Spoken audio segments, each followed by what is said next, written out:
저는 오늘 하나님의 탄식이라고 하는 제목의 말씀을 통해서 은혜를 나누려고 합니다. 여러분, 오늘 두 가지 정도의 제목을 생각해 보려고 합니다. 먼저 생각해 볼 제목은요, 떠나버린 백성들로 인한 탄식입니다. 우리 하나님의 탄식은 왜 이런 탄식을 가지게 됐을까요?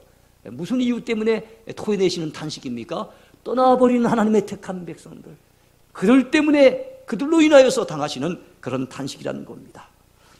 하나님께서는 하나님을 버리고 떠나버린 백성들로 인해서 탄식하셨습니다. 예레미야 2장 13절에 봤더니 하나님께서 이렇게 말씀하시고 계십니다.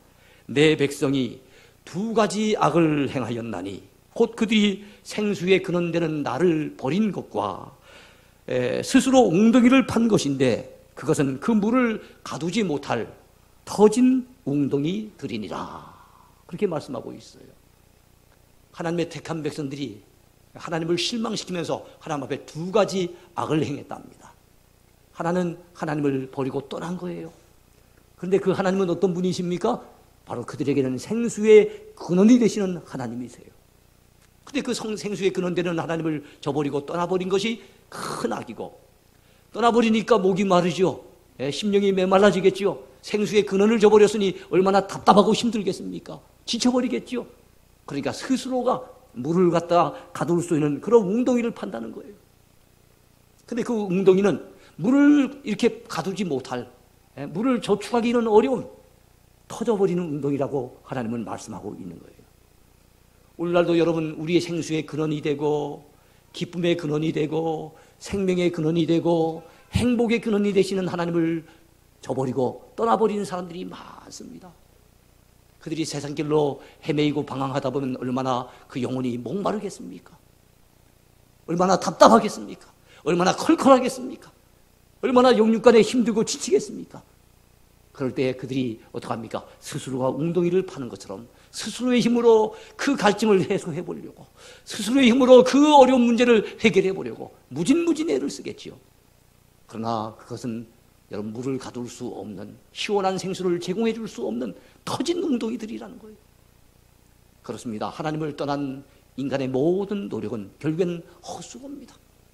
우리 행복을 추구하며 노력했지만, 참으로 우리 인생이 더 기쁜 인생 되기를 추구하면서 애썼지만, 그러나 그 결과는 어떠합니까? 결국엔 고통이 돌아오고, 결국엔 후회를 곱씹게 되고, 결국에는 우리 인생 그야말로 절망의 막다른 골목에 다다를 수밖에 없다는 거지요.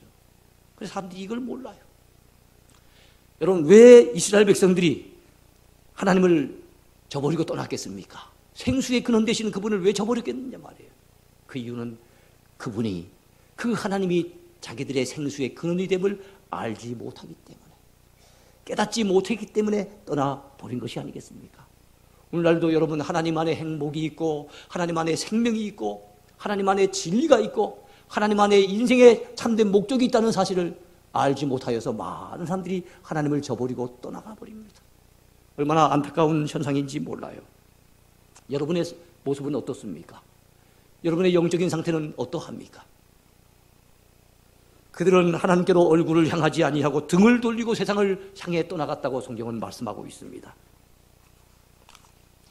남자가 여자에게 등을 돌리고 떠나갈 때 뒤돌아보지 아니하고 미련 없이 매몰차게 떠나가듯이 이스라엘 백성들이 하나님을 저버리고 떠나갈 때도 여러분, 미련 없이 하나님을 등져버립니다. 원래 그들은 하나님에 의해서 선택받은 백성이요, 하나님의 은혜를 힘입은 백성이요, 하나님의 축복을 누리며 살던 백성이에요. 그러니까 어떻게 됩니까? 항상 하나님을 바라보고 끊임없이 하나님을 사모하고 여전히 하나님의 은혜를 갈망하면서 살아야 될 백성들인데, 그들이 얼굴을 하나님께로 향하지 아니하고 그 얼굴은 세상으로 향하고 그 등을 하나님께로 돌려버리고 말았다는 사실이에요. 여러분, 그런 말씀이 예레미야서 2장 27절을 보면은 나와 있어요. 그들이 나무를 향하여 너는 나의 아버지라 하며 돌을 향하여 너는 나를 낳았다 하고 그들의 등을 내게로 돌리고 그들의 얼굴은 내게로 향하지 아니하다가 그들이 환난을 당할 때에는 이르기를 일어나 우리를 구원하소서 하리라. 어려움을 만나고 환난을 당하면 그제서야 하나님 앞에 찾아 나와서 우리를 구원해 달라고 하지만 평소에는 하나님께로 등을 돌려버린다는 겁니다. 그 얼굴을 하나님께로 향하지 않는다는 거예요. 우리의 모습은 오늘 어떠한지 모르겠어요. 하나님의 은혜로 살아왔던 우리들인데, 늘 감사하며 살아야 될 우리들인데, 하나님의 은혜에 보답하며 살아야 될 우리들의 모습인데, 우리는 때때로 그 은혜를 망각해버리고 하나님께로 등을 돌리고 떠나버리니 하나님 편에서 보았을 땐 얼마나 야속한 자입니까? 그리로 나가면 결국에는 헐떡거리며 메말라서 영적으로 죽을 수밖에 없는데 그 멸망의 길을 헤매고 있으니 하나님이 바라보실 때는 얼마나 어리석은 자입니까? 참 답답하기 짝이 없는 그런 모습으로 살아가는 사람들이 참 많아요.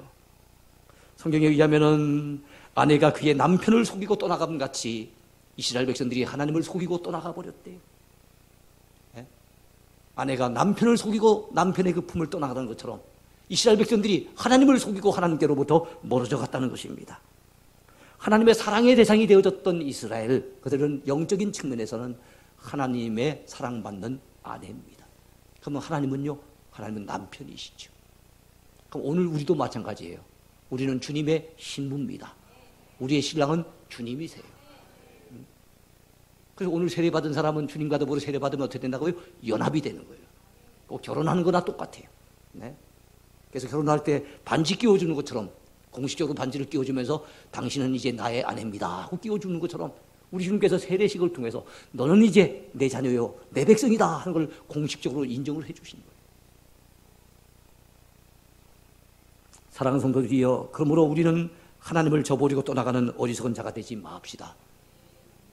예레미야 3장 14절 중반절에 보면 하나님께서는 나는 너희 남편임이라 그렇게 말씀하고 있어요. 예레미야 3장 20절에서 보면은요, 그런데 이스라엘 족사가 마치 아내가 그의 남편을 속이고 떠나감 같이 너희가 확실히 나를 속였느니라. 아내가 남편을 속이고 떠나감 같이 너희가 나를 속이고 떠나갔다고 하나님께서는 안타까워하십니다. 요즘은 사람들이 너무 쉽게 만나지요. 너무 쉽게 헤어집니다. 이혼율이 갈수록 높아지고 있어요.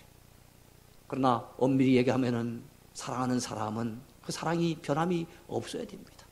그렇지 않습니까?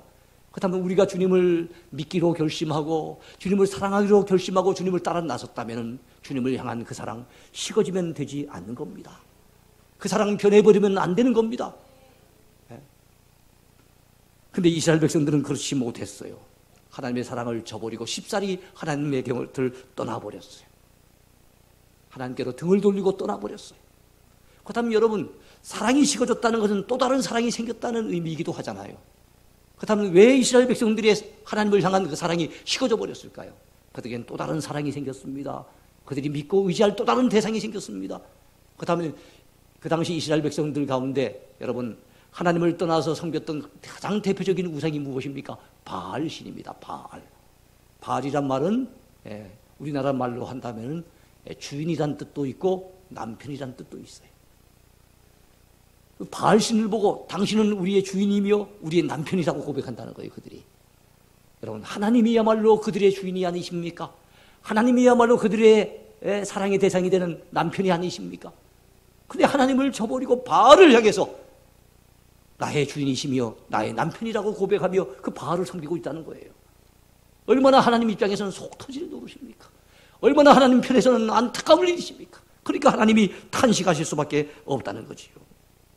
하나님의 은혜 가운데 살았던 백성이, 무수하게 많은 하나님의 복을 누리며 살았던 백성이, 엄청난 하나님의 그 은혜를 힘입고 살아왔던 백성들이 하나님을 저버리고 엉뚱한 신에게 가서 나의 주인이며 나의 남편이라고 얘기하고 있으니 우리 하나님은 얼마나 속상하시겠어요? 얼마나 하나님께서 슬퍼하시겠습니까? 그렇다면 왜 이처럼 이스라엘 백성들이 어리석게 굴었을까요? 왜 그처럼 하나님의 은혜를 저버리고 배은망덕 해버렸을까요? 그 이유가 무엇입니까? 그들이 어리석고 지각이 없는 미련한 자들이기 때문에 그렇습니다. 네. 지각이 없어요. 깨닫질 못해요. 미련하기 짝이 없는 백성이에요. 어리석은 백성입니다. 그런 말씀이 어디 나옵니까? 예레미야 4장 22절에 봤더니 내 백성은 나를 알지 못하는 어리석은 자요, 지각이 없는 미련한 자식이라. 악을 행하기에는 지각이 있으나 선을 행하는 데는 무지하도다. 이야, 죄 짓는 데는 얼마나 똑똑한지 몰라요. 죄 짓는 데는 얼마나 재발한지 몰라요. 그래, 선을 행하는 데는 얼마나 무지한지요. 선을 행할 줄 몰라요.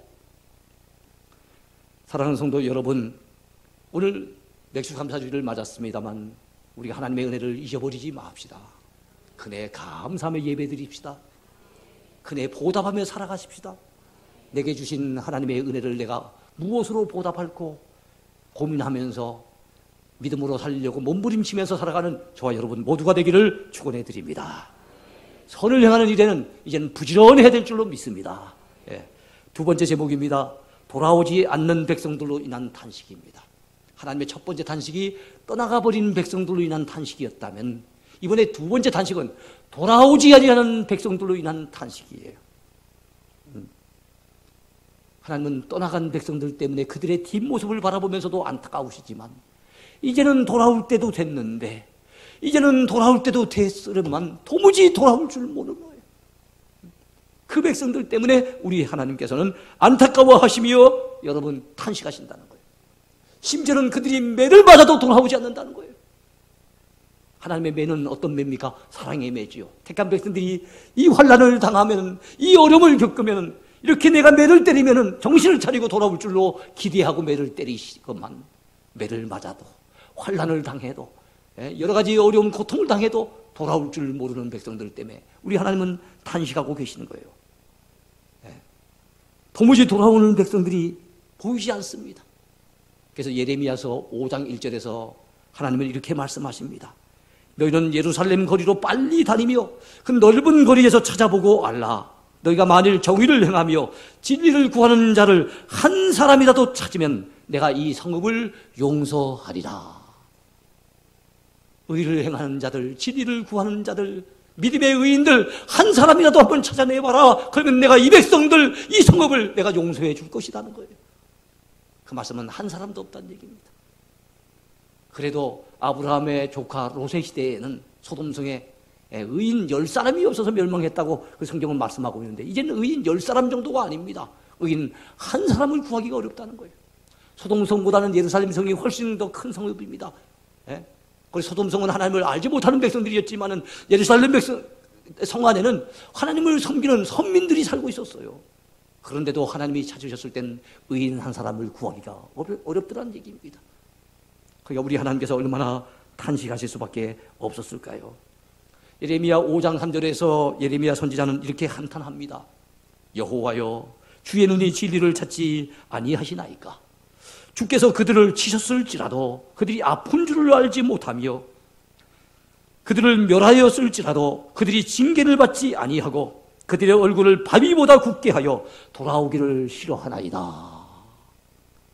무슨 뜻입니까? 하나님 저들에게 징계하셨는데 저들을 매로 치셨는데 그들이 아픈 줄을 알지 못합니다. 그들이 하나님의 징계를 도무지 제대로 받아들이려고 하지 않습니다. 그들의 얼굴은 바위돌보다도 더 단단합니다. 돌아오기를 싫어하고 있습니다. 예레미야의 보고예요. 하나님의 안타까운 이 탄식을 듣고 나가서 메시지를 전해봐도 그 반응이 별무 반응입니다. 반응이 나타나지 않아요. 그래서 하나님 앞에 올려드리는 보고와 같은 내용이 오늘 그 내용이에요. 저들이 돌아오기를 싫어합니다. 하나님 앞에 도무지 돌아오려고 하지 아니하고 그 일을 거절해버립니다. 여러분, 그렇다면 왜 이스라엘 백성들이 매를 맞으면서도 하나님께 돌아오기를 싫어했을까요? 그들에게는 고래의 힘줄보다 더 강한 그들의 생각과 고집이 있었어요. 사람은 자기중심적이에요. 자기 생각이 옳은 줄 알아요. 자기 생각을 내세울 때 얼마나 고집스럽게 내세운지 몰라요. 네? 잘못된 고집, 잘못된 생각 때문에 망하는 사람들이 얼마나 많은지 모릅니다. 그들의 잘못을 느끼지 못해요. 깨닫지 못해요. 그들의 고집을 여전히 버리지 못해요. 그들의 생각에서 탈피하지 못하고 있습니다. 예레미야 6장 16절부터 6장 19절까지의 말씀을 우리가 한번 함께 읽어볼까요?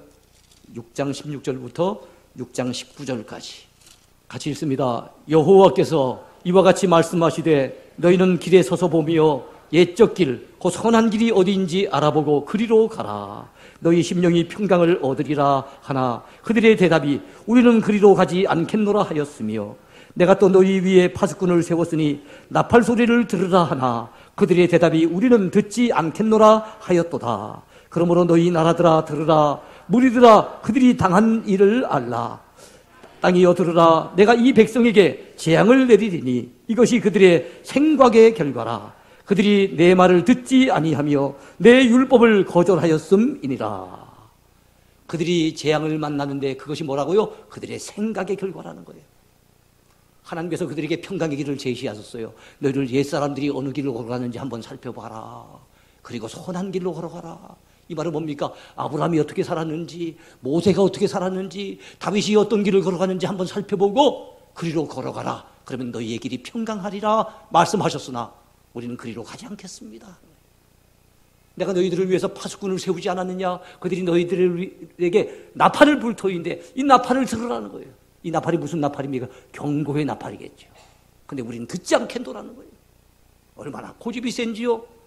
하나님이 그들에게 평강의 길을 열어주시기 위해서, 그들에게 살 길을 열어주시기 위해서 이렇게 제시해보고 저렇게 제시해보았지만은 그들은 하나님의 그 제안을 다 거절해버리는 거예요. 결국은 하나님이 그들에게 재앙을 내릴 것을 결정하십니다. 근데 그 재앙이, 그들에게 재앙이 임하는 것은 그들의 생각의 결과라는 거예요. 여러분 오늘 어떤 생각을 하고 살아가십니까? 좋은 생각하시기 바랍니다. 믿음의 생각하시기 바랍니다. 하나님이 기뻐하실 만한 생각하시고 살아가시기 바랍니다. 그럼 여러분의 삶이 형통하고 여러분의 삶이 평강하고 여러분의 삶의 길이 복되게 열리게 될 줄로 믿습니다. 그러나 우리가 고집스럽게 고래 힘줄보다 더 고집이 세서 내 생각, 내 아집 버리지 못하고 하나님의 말씀을 거절해버리면 여러분 우리에게는 환난이 닥칠 수밖에 없고 하나님 앞에 매맞을 수밖에 없다는 것을 꼭 기억할 수 있게 되길 바랍니다. 하나님은 백성들이 떠나간 것보다 돌아오지 아니한 것 때문에 더 안타까워하시는 것 같아요. 떠나는 것도 안타깝지만 떠나갈 때는 떠나갈지라도 때가 되어지면 돌아왔으면 좋으련만 도무지 돌아오지 않는 그 백성들 때문에 우리 하나님은 더 탄식하실 수밖에 없었다는 거예요. 여러분 탕자가 집을 안 떠나면 좋지만 그래도 탕자는 결국엔 돌아왔잖아요. 돌아오니까 그 아버지가 얼마나 기쁨으로 맞이합니까?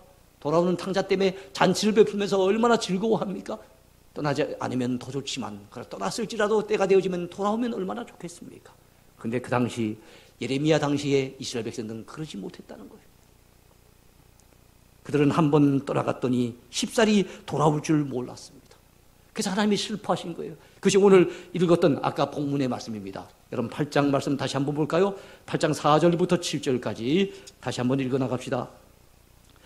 너는 또 그들에게 말하기를 여호와의 말씀에 사람이 엎드러지면 어찌 일어나지 아니하겠으며 사람이 떠나갔으면 어찌 돌아오지 아니하겠느냐. 이 예루살렘 백성이 항상 나를 떠나 물러가면 어찌함이냐. 그들이 거짓을 고집하고 돌아오기를 거절하도다. 내가 귀를 기울여 들은즉 그들이 정직을 말하지 아니하며 그들의 악을 뉘우쳐서 내가 행한 것이 무엇인고 말하는 자가 없고 전쟁터로 향하여 달리는 말같이 각각 그 길로 행하도다. 공중의 학은 그 정한 시기를 알고 산비둘기와 제비와 두루미는 그들이 올 때를 지키거늘 내 백성은 여호와의 규례를 알지 못하도다. 아멘. 여러분 어린애가 달려가다가 넘어질 수는 있잖아요. 사람이 걸어가다 보면 자빠질 수 있잖아요. 그래서 자빠진 가운데 그대로 있습니까? 일어나잖아요. 넘어지더라도 일어나지 않습니까? 사람이 살다 보면 떠나갈 때가 있잖아요. 그러나 늘 떠나가 있습니까? 때가 되어지면 돌아오잖아요. 그런데 이스라엘 백성들은 떠나갈 줄만 알았지 고집하면서 돌아오기를 거절하더라는 거예요. 하나님께서 아무리 말씀을 외치시고 전해 주셔도 전쟁을 향해서 달리는 말과 같이 그들은 막 고집스럽게 오직 죄악된 한 길로만 달려가더라는 거예요. 악을 뉘우치고 돌아오는 자들이 도무지 보이지 않더라는 겁니다. 가슴을 치면서 내가 지금 무슨 일을 행하고 있는 거? 아니 내가 이런 죄를 짓다니 하고 가슴을 치며 돌아오는 자들이 아무도 없더라는 겁니다. 그러면서 중요한 말씀, 공중의 학이 등장하지요. 산비둘기가 등장합니다. 제비와 두루미가 등장하지요. 이 새들은 무슨 새입니까? 떠나가면은 봄이 되면 돌아오는 새 무슨 새입니까? 철새잖아요. 철새가 떠나가잖아요. 철새가 늘 있는 것 아니지 않습니까? 떠나가지만 철새는 그래도 다행인 것이 때가 되어지면 봄이 되면은 새봄을 맞으면 다시 되돌아오잖아요. 옛날에 우리 어렸을 때도 저희 집에 떠나갔던 이 제비가 돌아와가지고 그 처마에다가 제비집을 짓고 지지배배 하면서 했던 그 옛날 어린 시절의 기억들이 납니다. 그래요. 희한하게 봄을 알고 이들이 돌아봐요. 새는 돌아봐요. 말 못하는 새는 돌아올 때를 압니다. 근데 말을 할 줄 아는 인생, 더더욱이나 하나님의 은혜 가운데 살았던 택한 백성들은 어찌된 판인지 떠나고 난 다음에는 돌아올 줄을 모르더라는 거예요. 떠나가는 것도 안타깝지만은 돌아올 때가 되어지면 돌아오면 좋으련만 도무지 돌아올 줄 모르는 그 백성들 때문에 우리 하나님의 속은 까맣게 지금 타들어가고 있는 것입니다. 사랑하는 성도 여러분이요, 우리의 모습은 어떻습니까? 우리의 몸이 교회 가운데 있는 것도 중요하지만 우리의 마음 중심이 하나님의 품 안에 있어야 됩니다. 하나님 앞에서 살아갑시다. 믿음으로 살아갑시다. 내 생각 잘못됐으면 던져버립시다. 잘못된 고집은 꺾어버립시다. 하나님의 경고의 나팔을 불고 주의 종을 통해서, 말씀을 통해서 우리에게 격려하실 때 우리의 나가는 방향, 잘못된 길이었다면 돌이켜야 될 줄로 믿습니다. 다시금 하나님 앞에 돌아가야 될 줄로 믿습니다. 그럴 때 하나님은 평강의 길을 예비하실 것이며 우리에게 살 길을 열어주실 줄로 믿습니다. 오늘 이제 말씀을 맺으려고 합니다. 지금까지 살펴본 것처럼 예레미야 시대에 우리 하나님의 단식은 하나님의 사랑을 저버리고 하나님의 은혜를 저버리고 떠나가버린 그 백성들 때문에 겪었던 단식이었어요. 그들은 생수의 근원을 버리고 떠났습니다. 떠나면은 목이 마를 수밖에 없고 답답할 수밖에 없고 죽을 지경이 될 수밖에 없는데도 그들은 너무나도 무지하고 어리석은 백성이어서, 지각이 없는 백성이어서 그 사실을 깨닫지 못하고 하나님을 떠나갔어요. 근데 더 안타까운 것은 떠나간 그들이 돌아오지 않는다는 겁니다. 철새는 때가 되어지면 돌아오는데 하나님의 택한 백성이라 일컬어지는 이스라엘은 도무지 하나님의 품으로 돌아오지 못하는 그들로 인해서 우리 하나님은 더 안타까워하실 수밖에 없었고 더 탄식할 수밖에 없었다는 거예요. 그래서 하나님께서는 참으로 집 나간 아내가 돌아오기를 기다리는 남편의 심정으로, 집 나간 자식이 돌아오기를 고대하는 그 아버지의 심정으로 하나님께서는 그 백성이 돌아오기를 기다리고 계신다는 그 메시지가 오늘 본문에 있어요. 여러분, 선지서를 통해서 우리가 알아야 될 가장 핵심적인 메시지는 뭡니까? 우리를 향하신, 선민들을 향하신, 하나님의 택한 백성들을 향하신 하나님의 마음입니다. 하나님의 그 안타까운 마음, 그 답답한 마음, 우리를 향하신 그 하나님의 마음을 여러분 선지자들은 전하기를 원했어요. 그래서 하나님께서는 그 마음을 선지자에게 전해주셨고 그 선지자는 또한 백성들에게 그 하나님의 그 마음을 전달한 겁니다. 그런데도 그 말씀을 듣고 또 돌아오지 않는 백성들이 얼마나 많았는지요. 우리는 그런 어리석은 자 되지 마옵시다. 그 잘못된 고집을 이제는 던져버립시다. 우리 모두가 우리 마음을 돌이켜 하나님 앞에 돌아가기만 한다면 우리의 삶의 모든 부분은 회복되게 될 줄로 믿습니다. 하나님과의 관계만 회복되어진다면 그 모든 문제들은 다 회복되어지는 놀라운 은혜가 임하게 될 줄로 믿으시기 바랍니다.